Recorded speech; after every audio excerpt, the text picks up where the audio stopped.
से ही हिंदुओं से नफरत करता रहा है। जब भी सत्ता से बेदखल हुए तो या तो हिंदू बनने का ढोंग रचा या हिंदुओं को तोड़ने का प्रयास किया। सबूत नंबर 1, 7 फरवरी 1916 जवाहरलाल नेहरू और कमला नेहरू की शादी में नेहरू ने 3 कार्ड छपवाए। तीनों कार्ड अंग्रेजी के अलावा सिर्फ अरबी लिपि और फारसी भाषा में छपे थे। तीनों ही कार्ड में किसी भी हिंदू देवी देवता का नाम नहीं लिखा गया था, न ही उन कार्ड पर हिंदू धर्म से जुड़ा कोई श्लोक लिखा था। हिंदू संस्कृति या फिर संस्कृत भाषा का कार्ड में कोई नामो निशान तक नहीं था।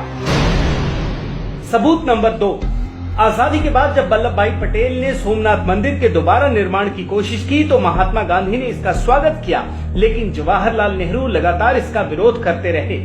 यहाँ तक कि जब तत्कालीन राष्ट्रपति राजेंद्र प्रसाद वहाँ गए तो उन्होंने बकायदा उन्हें जाने से मना किया और विरोध भी दर्ज कराया। सबूत नंबर 3, बनारस हिंदू विश्वविद्यालय में हिंदू शब्द रखने पर जवाहरलाल नेहरू को घोर आपत्ति थी। उन्होंने इस शब्द को हटाने के लिए कहा था। पंडित मदन मोहन मालवीय पर भी दबाव डाला था। हालांकि उन्होंने अलीगढ़ मुस्लिम यूनिवर्सिटी में मुस्लिम शब्द रखने पर कभी आपत्ति नहीं जताई। सबूत नंबर 4, वंदे मातरम को राष्ट्रगीत बनाने पर जवाहरलाल नेहरू ने आपत्ति जताई थी। उन्हीं की आपत्ति के बाद मुस्लिमों का मनोबल बढ़ा, जिससे आज तक मुस्लिम वंदे मातरम गाने का विरोध करते हैं।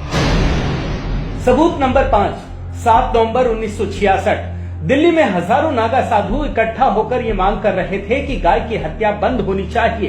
इंदिरा गांधी किसी भी कीमत पर गौ हत्या बंद करने के मूड में नहीं थी। फिर क्या था, दिल्ली में ही इंदिरा गांधी ने जालियांवाला कांड दोहराया और जनरल डायर की तरह हजारों नागा साधुओं के ऊपर गोलियां चलवा दी। इस गोलीबारी में 6 साधु की मौत हो गई थी। यही नहीं, उस समय गौ भक्त माने जाने वाले गुलजारी लाल नंदा को इंदिरा ने गृह मंत्री पद से हटा दिया। इस घटना के बाद इंदिरा गांधी कई राज्यों में चुनाव हार गई थी। सबूत नंबर 6, 26 फरवरी 1968 हिंदू साधुओं पर गोली चलाने से चुनाव हार चुकी इंदिरा गांधी ने राजीव गांधी की शादी में हिंदी में कार्ड तो छपवाया, लेकिन कार्ड में कहीं भी हिंदू देवी देवता के नाम से परहेज किया। इसमें भगवान गणेश का भी नाम नहीं था। सबूत नंबर 7, नेहरू गांधी परिवार ने कभी कोई हिंदू त्योहार पारंपरिक रूप में नहीं मनाया। जिस प्रकार रमजान में यह परिवार हर साल इफ्तार पार्टी का आयोजन करता है, वैसा आयोजन आज तक कभी नवरात्रि में उनके घर पर नहीं हुआ। कभी कन्याओं को भोजन नहीं कराया गया, कभी किसी ने दीपावली में दिए जलाते नहीं देखा। सबूत नंबर 8, राहुल गांधी की उम्र 48 साल जबकि प्रियंका गांधी की 46 साल। कभी राहुल को प्रियंका गांधी से किसी ने राखी बंधवाते नहीं देखा, जबकि हिंदुओं में भाई बहन का रिश्ता बहुत ही पवित्र माना जाता है। कोई भी हिंदू परिवार रक्षाबंधन से परहेज नहीं करता। सबूत नंबर 9, राहुल गांधी सिर्फ मोदी को हराने के लिए हिंदू बने हैं, वरना पूरे नेहरू परिवार का कभी भी हिंदू धर्म से नाता नहीं रहा है। यहाँ तक कि हिंदू पर्व त्योहारों में बधाई देना भी अपमान माना जाता है। उदाहरण के लिए इस साल पहली बार कांग्रेस दफ्तर में होली बनाई गई। इससे पहले अघोषित बैन था।